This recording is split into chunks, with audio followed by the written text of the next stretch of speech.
Okay guys, luto tayo. Menu natin for this week is sinigang na bangos at prito. So start na tayo. So ito na yung finished product ng sinigang na bangos.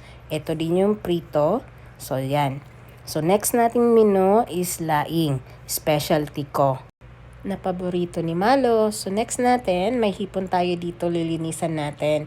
So gagawa kami ng tempura at saka vegetable. So ang gusto lang namin is yung talong. So yan ang gagawin namin. So next menu is pakbet. So version ni Malo siya magluluto.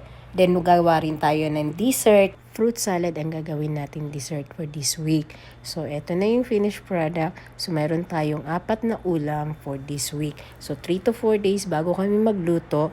Kasi 7 days away kami nagwo-work ni Malo. So, we don't have time to cook. At mas gusto namin yung lutong bahay. Kasi alam namin kung anong nilalagay sa pagkain namin. At ayaw namin ng may bitchin. Kaya, mas gusto namin magluto sa bahay. Plus, banding pa namin ni Malo. So, happy yummy tummy!